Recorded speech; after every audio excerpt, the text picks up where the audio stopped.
Hello everyone, जैसे कि हम नंबर सिस्टम पढ़ रहे हैं उसमें दूसरा कंसेप्ट पढ़ रहे हैं रिमाइंडर कैसे ज्ञात किया जाता है, शेषफल कैसे ज्ञात किया जाता है। उसमें हमने कल देखा था कि इस पर 4 कंसेप्ट देखे थे शेषफल ज्ञात करने के।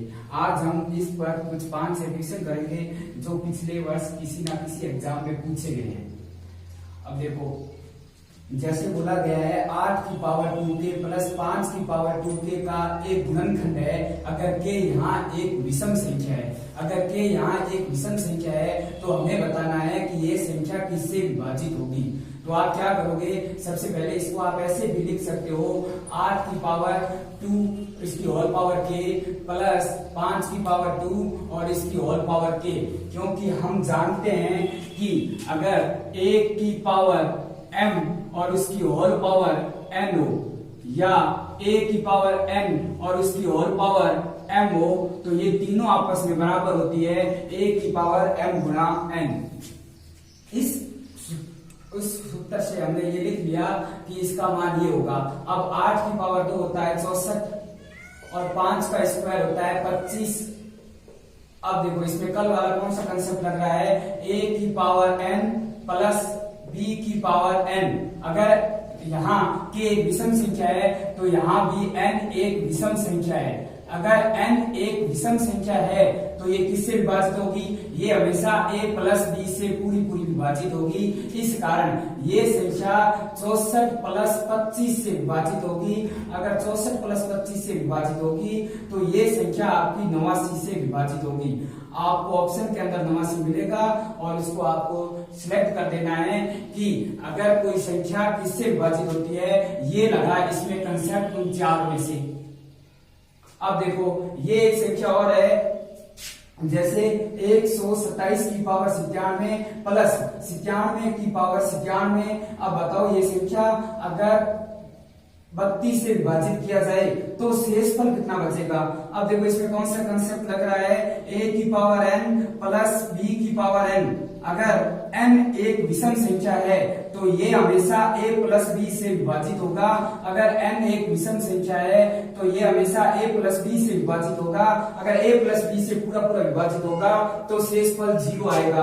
अब देखो, a प्लस b से विभाजित होगा, इसका मतलब ये हो गया ये 127 प्लस 97 से विभाजित होगा। अब 127 और 97 कितने हो गए, 7 7 7 का चौका ऐसा बाई 1 10 और 2 12 का 2 ऐसा बाई 1 324। अब ये संख्या अगर आप 324 से विभाजित करोगे तो ये संख्या पूरी विभाजित होगी और शेषफल 0 आएगा। अब देखो, क्या 324 32 का फैक्टर है, अगर 324 32 का फैक्टर है तो भी शेषफल 0 आएगा, क्योंकि 32 7 324 होते हैं। 32 को अगर 7 से गुणा किया जाता है तो 32 7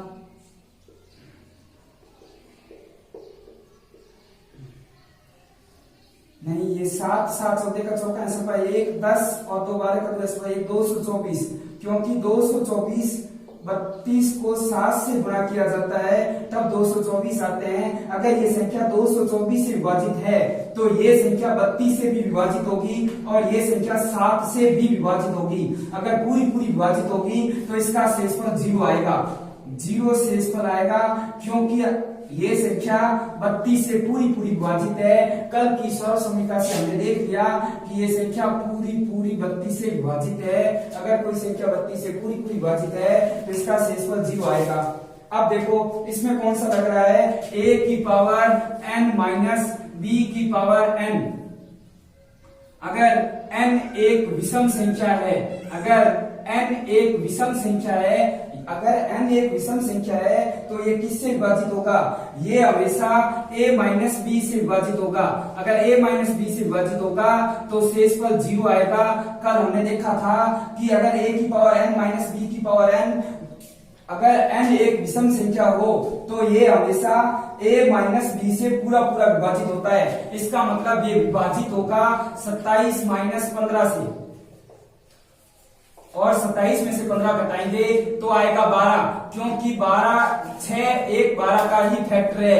12 को हम देख सकते हैं 2 गुना 6, इस कारण ये संख्या 6 से भी पूरी पूरी विभाजित होगी और इसका आंसर भी 0 आएगा। इसका शेषफल भी 0 आएगा, क्योंकि ये संख्या 6 से पूरी पूरी विभाजित होगी। अब देखो ऐसे प्रश्नों को कैसे किया जाता है। 16 की पावर 11 प्लस 17 की पावर 11 प्लस 18 की पावर 11 प्लस 19 की पावर 11 में अगर 70 का भाग दे दिया जाए तो शेषफल क्या आएगा। ऐसे प्रश्नों को सॉल्व करने के लिए आप क्या करोगे, इसका एक सीधी सी ट्रिक होती है। अगर a की पावर n प्लस b की पावर n प्लस c की पावर n प्लस d की पावर n में अगर a plus b plus c plus d का भाग दिया जाता है तो शेषफल 0 आएगा। शेषफल 0 किस कंडीशन में आएगा, कि कंडीशन ये रहेगी कि n का मान हमेशा विषम होना चाहिए। अगर n का मान हमेशा विषम है तो इसका शेषफल 0 आएगा, अगर ये संख्या इससे पूरी पूरी विभाजित होगी तो, क्योंकि इसका ये फैक्टर होगा एक a plus b plus c plus d, इस कारण इसका शेषफल 0 आएगा। अब देख लेते हैं क्या ये फैक्टर है क्या इसका मतलब ये संख्या इस कंसेप्ट से देखे तो विभाजित होनी चाहिए। 16 plus 17 plus 18 plus 19, 16 plus 17 plus 18 plus 19। अब देखो अगर 16 17 18 19 को आप जोड़ोगे तो 9 8 17 17 और 7 17 और 7 17 और 7 24 24 और 6 30। इस कारण ये संख्या भी इसको जोड़ोगे तो 70 आएगा पूरा पूरा। अगर 70 आएगा पूरा पूरा तो ये संख्या पूरी पूरी 70 से विभाजित होगी, इस कारण इसका शेषफल भी 0 आएगा। इसका शेषफल भी 0 आएगा, क्योंकि इस कंसेप्ट से हमने देखा a की पावर n प्लस b की पावर n प्लस c की पावर n प्लस d की पावर n। अगर n एक विषम संख्या हो तो यह संख्या हमेशा 16 प्लस 17 प्लस 18 प्लस 19 से पूरी पूरी विभाजित होगी। अगर ये पूरी पूरी विभाजित होगी तो इसका शेषफल भी 0 आएगा। अब देखो इसमें माइनस हो तो कोई बात नहीं, ये संख्या भी विभाजित होगी। 83 माइनस 52 प्लस 84 माइनस 53, ये संख्या भी इस संख्या से पूरी पूरी विभाजित होगी तो शेषफल 0 आएगा। देख लेते हैं इनको जोड़ने पर क्या आ रहा है। इन दोनों का अंतर आ रहा है 31 और इन दोनों का अंतर आ रहा है 31, और हम जानते हैं कि 31 और 31 62 होते हैं। इस कारण ये संख्या भी 62 से पूरी पूरी विभाजित होगी और इसका शेषफल भी 0 आएगा। इसका शेषफल भी 0 आएगा, क्योंकि ये संख्या 62 से पूरी पूरी विभाजित है। इसकी सीधी सी ट्रिक यही है कि अगर कोई संख्या किसी से विभाजित करनी है, अगर ऊपर पावर n है वो विषम पावर है, अगर पावर एक विषम पावर है तो इसकी ये हमेशा 83 माइनस 52 प्लस 84 माइनस 53 से पूरी पूरी विभाजित होगी। अब देखो 1 की पावर 99 प्लस 2 की पावर 99 प्लस 3 की पावर 99 से लेकर 1 से लेकर 99 की पावर 99 की संख्या अगर 100 से विभाजित करनी है तो इसका शेषफल क्या आएगा। अब ध्यान से देखो कि अगर हम 1 की पावर 99 और 99 की पावर 99 को देखें तो ये 100 से पूरी पूरी विभाजित होगी, इसका शेषफल हमेशा 0 आएगा। कैसे, 1 की पावर 99 प्लस 99 की पावर 99। अब देखो अगर a की पावर n प्लस b की पावर n, अगर n एक विषम संख्या है तो ये हमेशा a प्लस b से विभाजित होगी, मतलब 1 प्लस 99 से विभाजित होगी, मतलब 100 से विभाजित होगी। इसका मतलब ये अगर 1 और 99 100 से विभाजित है तो इसी प्रकार यहाँ 98 आएगा, इससे जस्ट पहले 98 की पावर 99, ये भी 2 और 98 भी 100 से पूरी पूरी विभाजित होंगे। बट एक संख्या ऐसी आएगी बीच में जैसे 50 की पावर 99, ये बच जाएगा। इसको अब हमें विभाजित करना है 100 से। अगर अब हम इसको 100 से विभाजित करेंगे तो इसका शेषफल क्या आएगा। इसका मतलब ये हो गया 50 की पावर 99 का मतलब ये हो गया कि 50 को 99 बार लिखा गया है। अब 50 को 99 बार लिखोगे तो 2 शून्य तो कट जाएंगे वैसे भी, इस कारण ये 50 की पावर 99 में भी 100 का भाग चला जाएगा और इसमें भी शेषफल 0 बचेगा। इस कारण ये संख्या, इसका शेषफल भी 0 आएगा। अगर 1 की पावर 99 से लेकर 99 की पावर 99 तक कोई संख्या लिखी गई है और इसको 100 से विभाजित करना है तो इसका शेषफल भी 0 आएगा। अब वो क्वेश्चन एक और देखो 7 नंबर।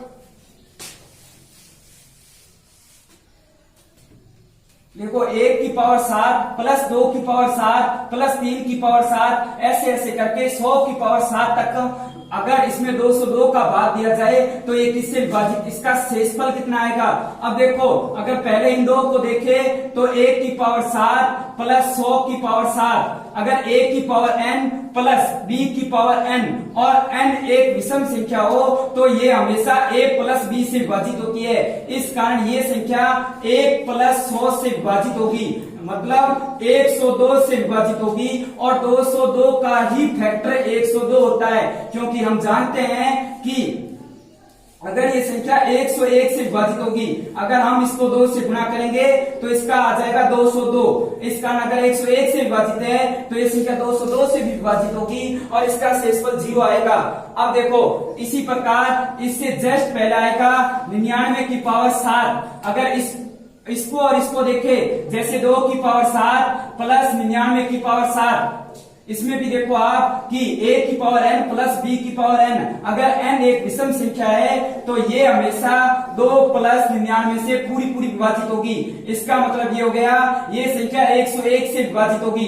अगर ये संख्या 101 से विभाजित होगी तो ये संख्या 202 से भी विभाजित होगी। 101 को 2 से गुणा करेंगे तो 202 आएगा। इस प्रकार पूरे जोड़े बन जाएंगे और आखिर में शेषफल 0 बचेगा और ये संख्या सभी 202 से विभाजित हो जाएगी। इस कारण इसका आंसर भी 0 आएगा।